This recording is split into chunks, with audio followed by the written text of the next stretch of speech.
Good good morning, all welcome. Join பண்ணிட்டாங்களா? Very good join பண்றாங்க. ஒரு 3-4 நாள் கிளாஸ் இருக்க முடியல. ஒன்று மழை கண்டினியூவாக பெஞ்சுது, ரெண்டாவது எனக்கு கொஞ்சம் ஹெல்த் இஷ்யூஸ் இருந்ததுனால மார்னிங் கிளாஸ் வந்து கண்டினியூஸாக 3-4 டேஸ்க்கு வைக்க முடியல. Sorry for that. இப்போ ஸ்டூடெண்ட்ஸ்லாம் ஜாயின் பண்ணிடுவாங்களா? ஜாயின் பண்றாங்க. சாரி, இனிமே கண்டினியூவாக கிளாஸ் இருக்கும். ஓகேங்களா? மார்ச் 31க்குள்ள ஈகாலஜியை கம்ப்ளீட் பண்ணிடலாம். அதுக்கப்புறம் ஒரு 1 வீக் நான் எடுத்துக்கிறேன், அந்த ஹியூமன் ஹெல்த் அண்ட் டிசீஸ்லாம் முடிச்சிடலாம். ஓகேங்களா? சரி, இப்போ நம்ம கிளாஸ் ஸ்டார்ட் பண்ணிடலாம். Patterns of biodiversity. இதுக்கு முந்தின பார்ட் வந்து ரெக்கார்டட் வீடியோவா நம்ம ஆப்ல நான் அப்லோட் பண்ணிடுறேன். இன்னைக்கு இப்போ அப்லோட் பண்ணிடுறேன் இந்த கிளாஸ் முடிஞ்சதும். அண்ட் தென் உங்களுக்கு அப்படியே கண்டினியூவா இருக்கும். அண்ட் அதர் பார்ட்ஸும் ரெக்கார்டட் வீடியோவா நம்ம அப்லோட் பண்ணுவோம். அப்பதான் மார்ச் 31க்குள்ள ஈகாலஜியை மட்டுமாவது முடிக்க முடியும். சரி, பேட்டர்ன்ஸ் ஆஃப் பயோடைவர்சிட்டியில பேட்டர்ன் அப்படின்னா என்ன அர்த்தம்? தரைப்பகுதிகளில் என்ன மாதிரி பிளான்ஸ் அரேஞ்ச் ஆயிருக்கு, பேட்டர்ன்.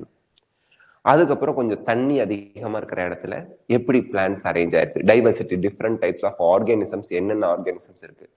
மலைன்னா அந்த உயரமான பகுதிகளில் எப்படி டிஃப்ரெண்டான அனிமல்ஸ், பிளான்ஸ்லாம் இருக்கு, என்னென்ன டைப் ஆஃப் ஆர்கானிசம்ஸ் இருக்கு, அதை தான் பேட்டர்ன் அப்படிங்கிறோம்.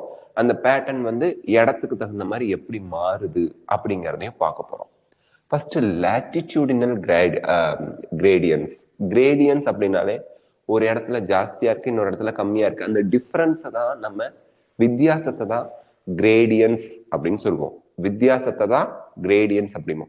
அப்ப லாட்டிடியூடினல் கிரேடியன்ஸ்னா என்ன? பயோடைவர்சிட்டி, லிவிங் ஆர்கானிசம் வித்தியாசமா இருக்கு அக்கார்டிங் டு லாட்டிடியூட். சரி, லாட்டிடியூட்னா என்ன? பூமி இருக்கு, பூமி இந்த மாதிரி இருக்கு வட்டமா. இதுல இப்படி லாட்டிடியூட்ஸ்ல வரைவோம்ல, அதுல இந்த சென்டர் பாயிண்ட் ஆஃப் த பூமி இருக்கு இல்லையா, எர்த், இங்க இருந்து நீங்க எவ்வளவு தொலைவு தூந்திரா ரீஜன், போலார் ரீஜனை பார்த்து போறீங்க, அதுதான் லாட்டிடியூட். அதுதான் லாட்டிடியூட். இந்த நியர் த, அந்த பூமத்திய ரேகைக்கு இங்கிலீஷ்ல என்ன? ஈக்குவட்டோரியல் பிளேட்னு சொல்லுவோம். ஆமா, இந்த நியர் த ஈக்குவட்டோரியல் பிளேட் எக்கச்சக்கமான டைவர்சிட்டி இருக்கும், எக்கச்சக்கமான different kinds of animals, plants எல்லாம் எக்கச்சக்கமா, யூ கேனாட் கவுண்ட் இட். அதான் நம்ம இன்னும் கவுண்ட் பண்ணி முடிக்கல. டிராபிக் ரீஜன் சொல்றோம்ல, அந்த ஈக்குவட்டோரியல், நியர்பை ஈக்குவட்டோரியல் ரீஜன் தான் இருக்கும். அதே மேல போக போக போக டெம்பரேட் ரீஜன், ஒரு குளிர் பிரதேசம். குளிர் வர வர வர டிஃப்ரெண்ட் கைண்ட்ஸ் ஆஃப் ஆர்கானிசம் வந்து ரொம்ப குறைவா இருக்கும். ஈஸியா நீங்க கவுண்ட் பண்ணிடலாம், ஈஸியா டிஸ்கிரைப் பண்ணிடலாம். இத்தனை அனிமல்ஸ் இருக்கு, இத்தனை பிளான்ட் ஸ்பீசிஸ் இருக்குன்னு சொல்லிடலாம். எங்க? டுவர்ட்ஸ் தூந்திரா ரீஜன் போக, அந்த டெம்பரேட் ரீஜன் போக போக. பட் நியர் ஈக்குவட்டோரியல், அந்த டிராபிக் ரீஜன்ல வந்து உங்களுக்கு அதிகமான வெயில், அதிகமான மழை, எக்ஸ்ட்ரீம் கண்டிஷன் எங்க இருக்கு? எக்ஸ்ட்ரீம்னா டூ எக்ஸ்ட்ரீம், டெசர்ட் அந்த மாதிரி கிடையாது, எல்லாமே மிக்ஸ்டா இருக்குது. வெயிலும் இருக்கு, மழையும் இருக்கு, குளிரும் இருக்குது. அது டிராபிக் ரீஜன். அந்த ஏரியால தான் டிஃப்ரெண்ட் கைண்ட்ஸ் ஆஃப் ஆர்கானிசம் ஜாஸ்தியா இருக்கு. ஸோ அப்ப லாட்டிடியூடினல் கிரேடியன்ஸ்ல நியர் ஈக்குவட்டோரியல் எக்கச்சக்கமான டிஃப்ரெண்ட் கைண்ட்ஸ் ஆஃப் ஆர்கானிசம் இருக்கு. டுவர்ட்ஸ் அந்த போலார் ரீஜன் போக போக போக நம்பர் ஆஃப் ஆர்கானிசம், அந்த டைவர்சிட்டி குறைஞ்சிக்கிட்டே போகுது. அப்ப அந்த பேட்டர்ன் நமக்கு தெரியுது இல்ல, அதான் படிக்க போறோம். Okay. The diversity of plants and animals is not uniform throughout the world. உலகம் ஃபுல்லா பாத்தீங்கன்னா அந்த diversity, different kinds of animals ஒரே மாதிரி இருக்காது. But shows a rather uneven distribution. கசா முசான் தான் டிஸ்ட்ரிபியூட் ஆயிருக்கு. Even for many groups of animals or plants, there are interesting patterns in diversity. The most well known being the latitudinal gradient in diversity. So அதுல வந்து உங்களுக்கு நிறைய pattern இருக்கு. அந்த பேட்டர்ன்ல எல்லாருக்கும் ஈஸியா அண்டர்ஸ்டாண்ட் பண்ணிக்கலாம். நல்லா தெரிஞ்ச ஒரு விஷயம் என்னன்னா லாட்டிடியூடினல் கிரேடியன்ட். லாட்டிடியூடினல்னா ஃப்ரம் ஈக்குவட்டோரியல் டு, ஏதாவது ஒரு கிரைட்டீரியா வச்சு தானே அந்த கிரேடியன்ட்டை நீங்க சொல்லணும். கிரேடியன்ட்னா அந்த டிஃபரன்ஸ் இருக்கிறத, வித்தியாசம் இருக்கிறத டைவர்சிட்டியில. Okay. In general, species diversity decreases as we move away from the equator. பூமத்திய ரேகை, இந்த ஈக்குவேட்டரை விட்டு போக போக போக ஸ்பீசிஸ் டைவர்சிட்டி குறையுது. Assess and reason, NEET question ஞாபகம் வச்சுங்க. டுவர்ட்ஸ் போல்ஸ், இதுதான் போல், நார்த் போல் சவுத் போல்னு சொல்றோம்ல, அங்க வந்து ஐஸா இருக்கும், அவ்வளவுதான். With very few exceptions, traffics அப்படின்னா அதிகமான மழை பெய்யும், அதிகமான வெயில் அடிக்கும், தண்ணியும் ஜாஸ்தியா இருக்கும், வெயிலும் ஜாஸ்தியா இருக்கும். அப்போ போட்டோசிந்தட்டிக் ரேட் டூ ஹை, ரொம்ப ஜாஸ்தியா இருக்கும். டிராபிக்ஸ்ல latitudinal range of 23.5 degree நார்த்ல to 23.5 degree south. இது ஞாபகம் வச்சுங்க, நீட் கொஸ்டின்ல கேட்பாங்க. இந்த பிராக்கெட்ல இருக்கிறதெல்லாம் பாத்துக்கோங்க. பிராக்கெட்ல இருக்கிறத பிடிச்சி கொஸ்டின் கேட்கறான். ஒரு 5-6 கொஸ்டின்ஸ் பிராக்கெட் கூட இருந்து கேட்டுறான். latitudinal range of 23.5 degree north to 23.5 degree of south tropics. அதுதான் ஹார்பர்னா அவங்க அதுக்கான இடத்தை கொடுத்துருக்காங்க அப்படின்னு அர்த்தம். More species than temperate or polar areas. டிராபிக்ஸ்ல மோர் ஸ்பீசிஸ் இருக்கு டெம்பரேட் ஆர் போலார் ரீஜனை கம்பேர் பண்ணும்போது. Colombia located near the equator. Near the ஈக்குவேட்டர்னா நோ நம்பர் ஆஃப் ஸ்பீசிஸ் ஜாஸ்தி. நியர்லி 1400 ஸ்பீசிஸ் ஆஃப் பேர்ட்ஸ் இருக்கு. அதே New York at 41 degree north has 105 species தான், 105 species only. Greenland இன்னும் தள்ளி போகுது, 71 degree north, only 56 species of birds இருக்கு. ஸோ இதுல கம்பேரிசன் பாருங்க. நியர் ஈக்குவேட்டர் இருக்கக்கூடிய அந்த கொலம்பியா 1400 பேர்ட் ஸ்பீசிஸ் இருக்கு.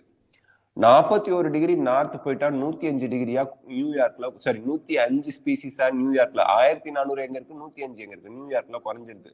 கிரீன்லாண்ட்ல ஐஸ் தான் ஜாஸ்தி, நம்ம வாழ்ற இடம் ரொம்ப குறைவா தான் இருக்கும். அங்க 71 டிகிரி நார்த் இருக்கு, எங்க இருந்து, ஈக்குவேட்டர்ல இருந்து. அங்க 56 ஸ்பீசிஸ் தான் இருக்கு. சரி, அப்ப நம்ம நாடு India, which with much of its land area, எக்கச்சக்கமான லேண்ட் ஏரியா இந்தியால இருக்கு. இந்த டிராபிக்கல் லேட்டிடியூட், டிராபிக் ரீஜன்ல தான் அதிகமான லேண்ட் ஏரியா இந்தியாவில் வந்து டிராபிக் ஏரியாவை தான் கவர் பண்ணுது. ஏன்னா ஒரு கண்ட்ரினா மொத்த கண்ட்ரியும் வந்து டிராபிக் ரீஜன்லயே இருக்கணும்னு அவசியம் கிடையாது. இந்தியாவோட most of the land area எந்த ரீஜன்ல இருக்கு, டிராபிக் ரீஜன்ல இருக்கு. latitudes has more than 1200 species of birds இந்தியாவுல. சோ இது கொஸ்டின்ல கேட்பாங்க. A forest in a tropical region like Ecuador, இந்த இடத்துல Ecuador is a country. Equator வேற, Ecuador வேற. டி வேணும்னே இதை கொடுத்துருக்கான் பாருங்க. ஈக்குவேட்டார்ங்கிறது பூமத்திய ரேகை, இந்த கோடை ரெப்ரசன்ட் பண்ணுது. ஈக்குவேடார் அப்படி வந்திருக்கு. கண்ட்ரி ஒரு நாடு, இது ஒரு கண்ட்ரி. கொஸ்டின்ல கேட்பாங்க, கண்ட்ரியான்னு கேட்க மாட்டாங்க, ஈக்குவேடார்ல என்ன இருக்குன்னு கேட்கலாம். Ecuador has up to 10 times as many species of vascular plants as a forest of equal area in the temperate region like Midwest of USA. So United States of America Midwest region இருக்கிறத விட 10 times vascular plants அதிகமா Ecuador கண்ட்ரியில இருக்கு. The largely tropical Amazonian forest, rainforest, Amazonian rainforest எங்க இருக்குன்னா south அமெரிக்காவில் இருக்கு. Has the greatest biodiversity on earth. மொத்த எர்த்லயே அதிகமான பயோடைவர்சிட்டி அமேசான்ல தான் இருக்கு. அது எங்க இருக்குன்னா சவுத் அமெரிக்காவில் இருக்கு. On earth it is home to more than 40,000 species of plants, 3,000 species of fishes, 1,300 species of birds, 427 of mammals, 427 of amphibians. இங்க பாருங்க, mammals amphibians ஒரே நம்பர் தான் அமேசான்ல. 378 of reptiles and of more than 125,000 invertebrates. So invertebrates தான் ரொம்ப ஜாஸ்தி, ஏன்னா அதுல தான் இன்செக்ட் வரும். இன்செக்ட் ஸ்பீசிஸ் ரொம்ப ஜாஸ்தி எங்க போனாலும். Scientists estimate that in these rainforests there might be at least 2 million insect species waiting to be discovered and named. வெறும் இன்செக்ட் ஸ்பீசிஸ் இந்த ரெயின் ஃபாரஸ்ட்ல உங்களுக்கு 2 மில்லியன் இன்செக்ட் ஸ்பீசிஸ் மட்டுமே இன்னும் நம்ம வந்து கண்டுபிடிக்கணும். 2 மில்லியன்னா 20 லட்சம் இன்செக்ட் ஸ்பீசிஸ் மட்டுமே நம்ம இன்னும் கண்டுபிடிக்க வேண்டியிருக்கு இந்த ரெயின் ஃபாரஸ்ட்லன்னு சொல்லியிருக்காங்க சயின்டிஸ்ட். வெறும் என்னது, இன்செக்ட் மட்டும், இன்வெர்டிபிரேட்ல இன்செக்ட் மட்டும். What is so special about tropics and might account for their greater biological diversity? ஏன்னா டிராபிக்ஸ்ல அதிகமான வெயில், அதிகமான மழை இருக்கு. Ecologists and evolutionary biologists have proposed various hypotheses.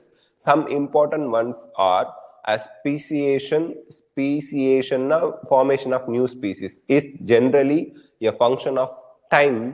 இந்த இடத்துல ரொம்ப முக்கியம். ஸ்பீசியேஷன்னா நியூ ஸ்பீசிஸ் ஃபார்ம் ஆகிறது. ஸ்பீசியேஷன் அப்படிங்கிறது நியூ ஸ்பீசிஸ் ஃபார்ம் ஆகிறது, ஒரு புதிய ஸ்பீசிஸ் உருவாகிறது. அதான் speciation is generally a function of time, unlike temperate regions subjected to frequent glaciation. Glaciation என்ன வருது, ஐஸா மாறிடுறது, எல்லாம் ஃபுல்லா ஐஸா மாறிடும்.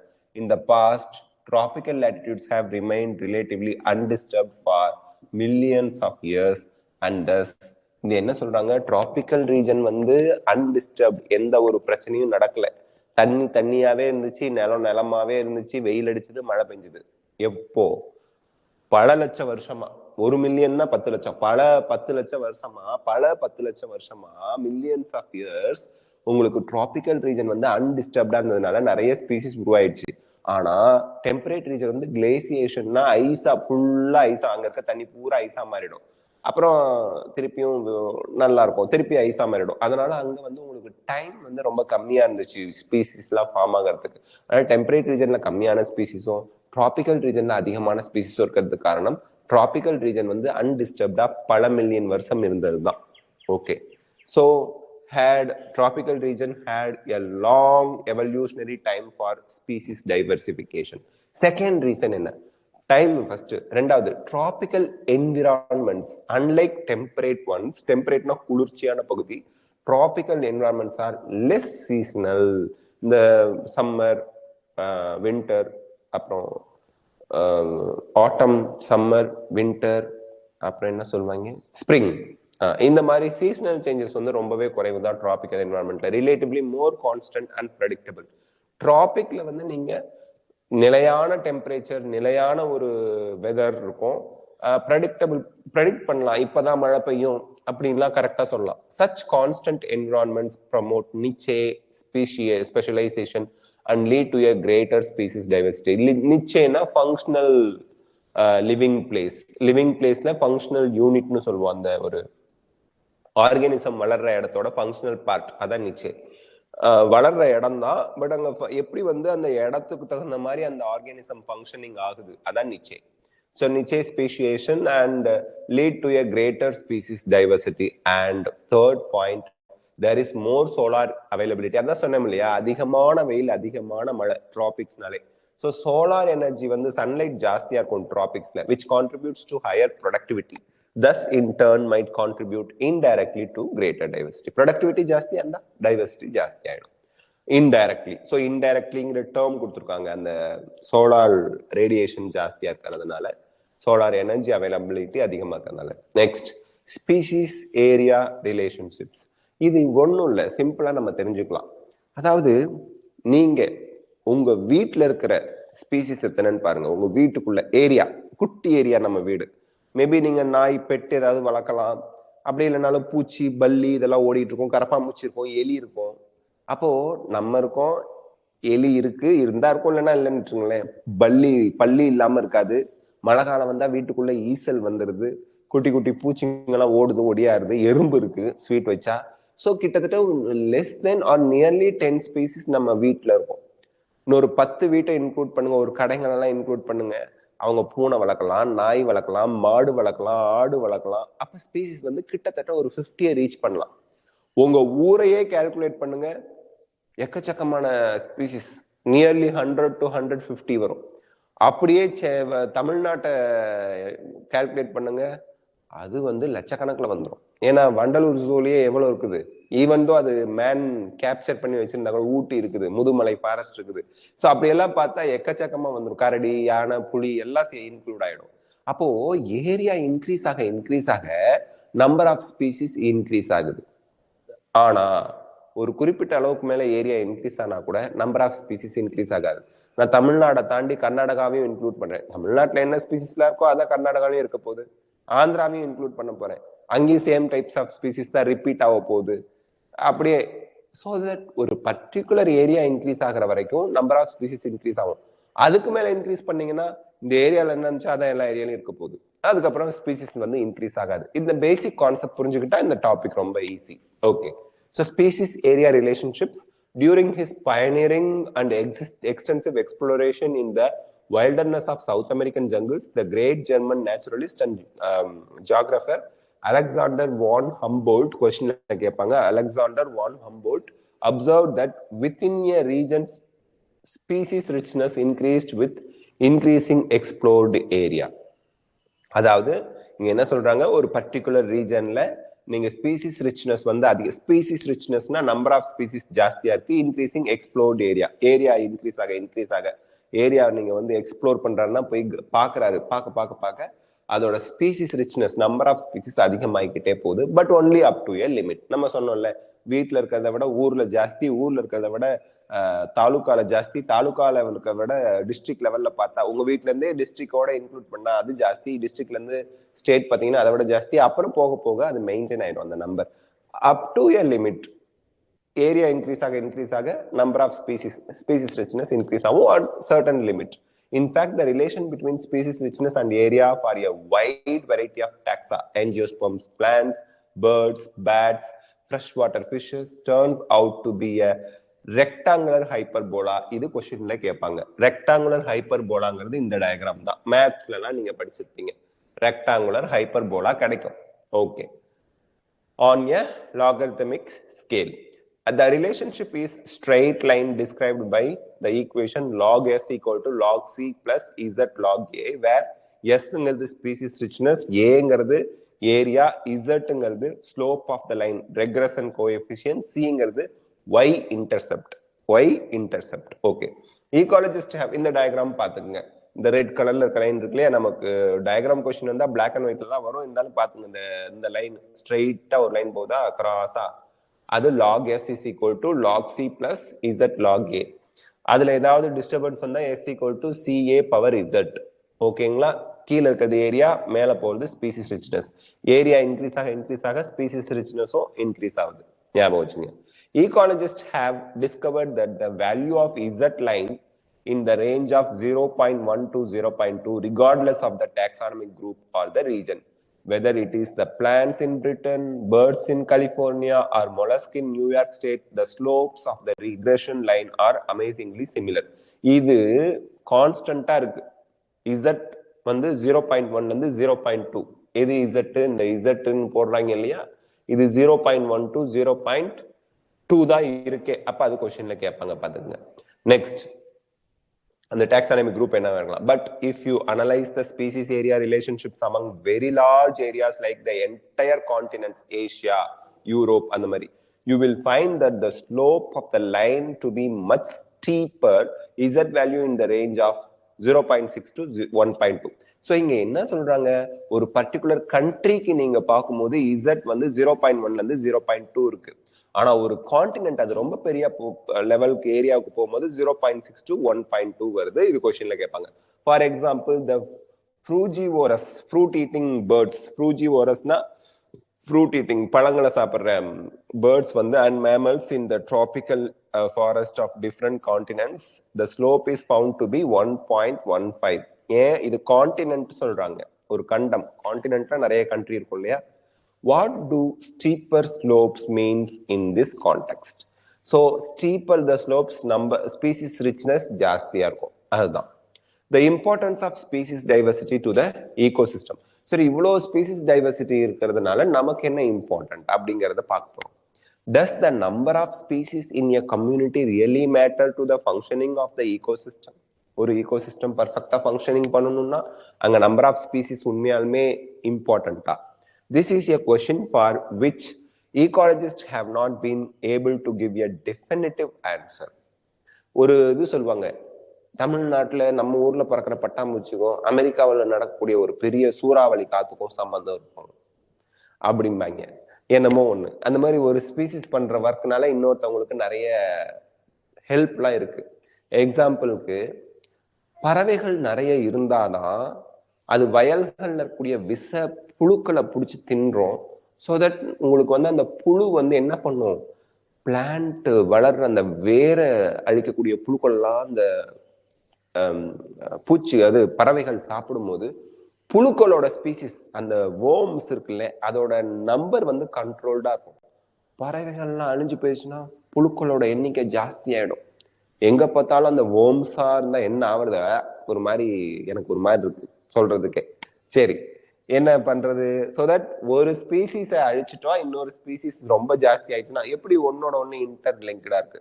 ஸோ தட் ஸ்பீசிஸ் ரிச்னஸ் இவ்வளோ ஸ்பீசிஸ் ஜாஸ்தியா இருந்தாதான் எல்லாமே ஒரு கண்ட்ரோல்ல இருக்கும். ஈகோசிஸ்டத்துக்கு species richness is very very important. Okay, this is a question for which ஈகாலஜிஸ்டும் டெஃபினட்டிவ் ஆன்சர் தர முடியலன்னு நான் சொல்லிட்டேன்ல. ஓகே, பரவாயில்ல.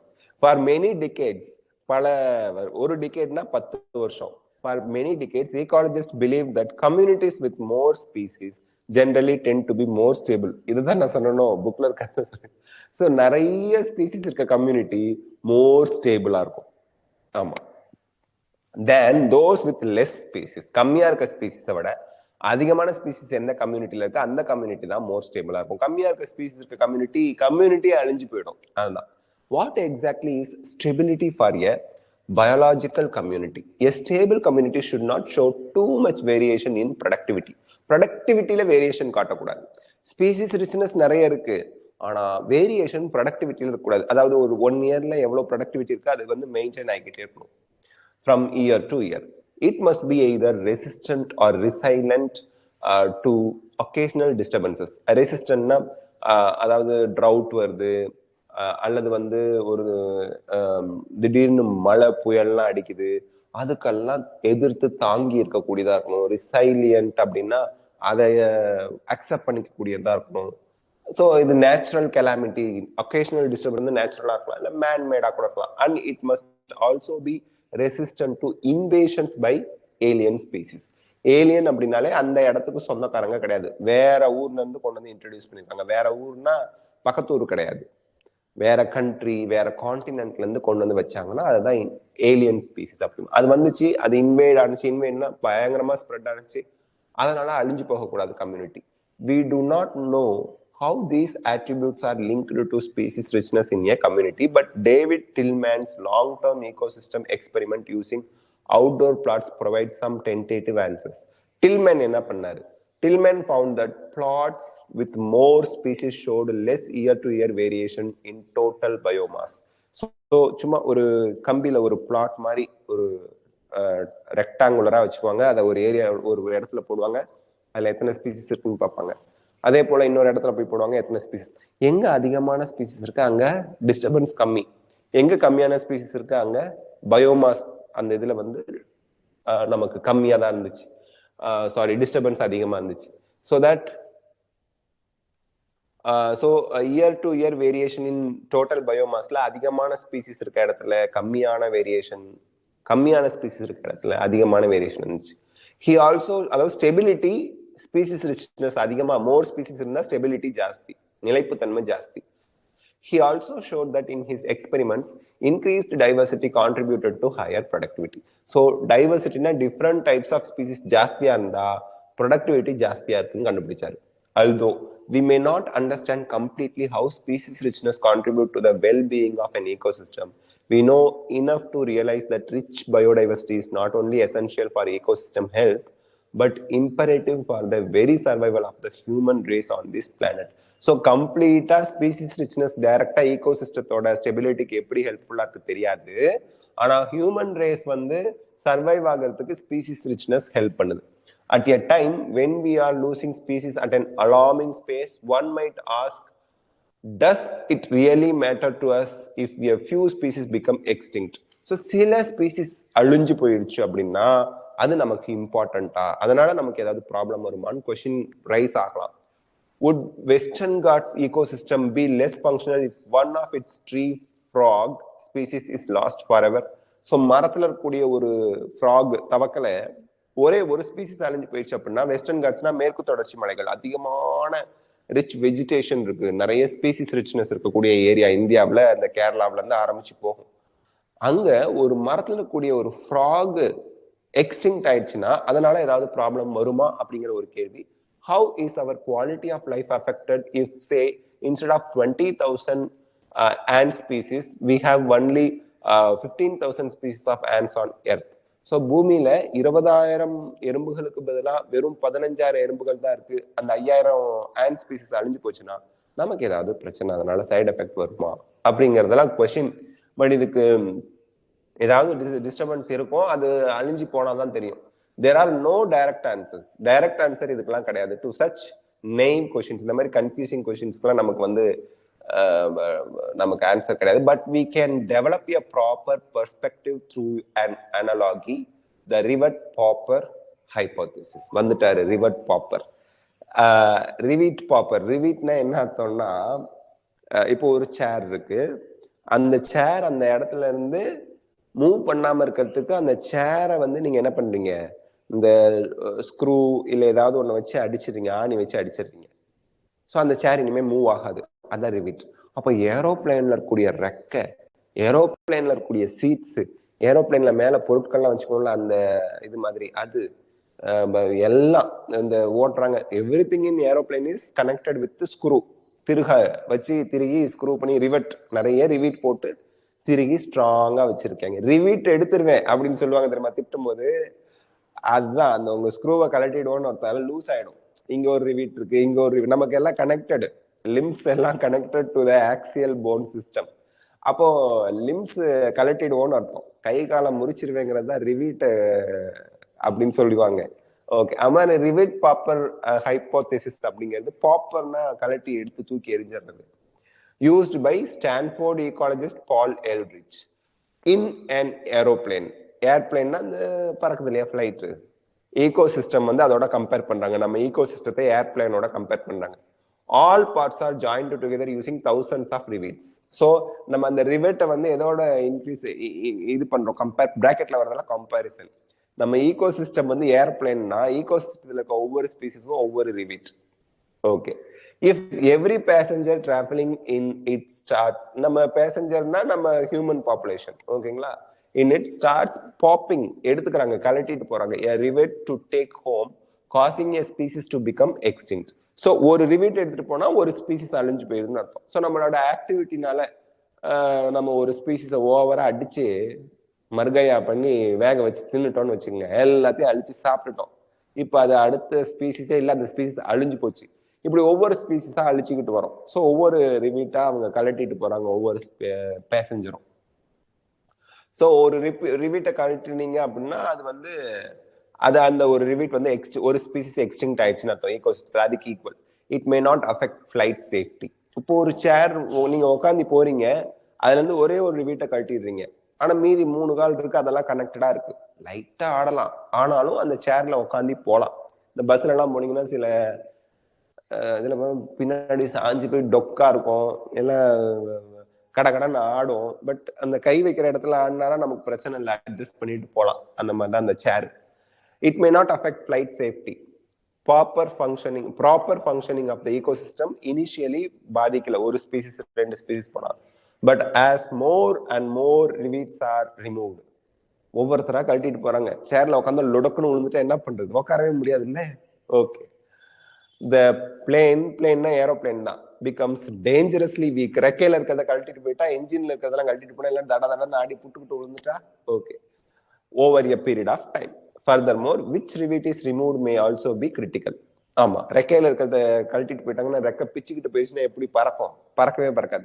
So loss of rivets on the wings, key species that drive major ecosystem functions, is obviously a more serious threat to flight safety than loss of a few rivets on the seats or windows inside the plane. So ஒரு கதவுல இருந்து எடுத்துட்டு போறீங்க, விண்டோல இருந்து எடுத்துட்டு போறீங்க, ஒரு சேர்ல இருந்து எடுத்துட்டு போறீங்க, நோ இஷ்யூ.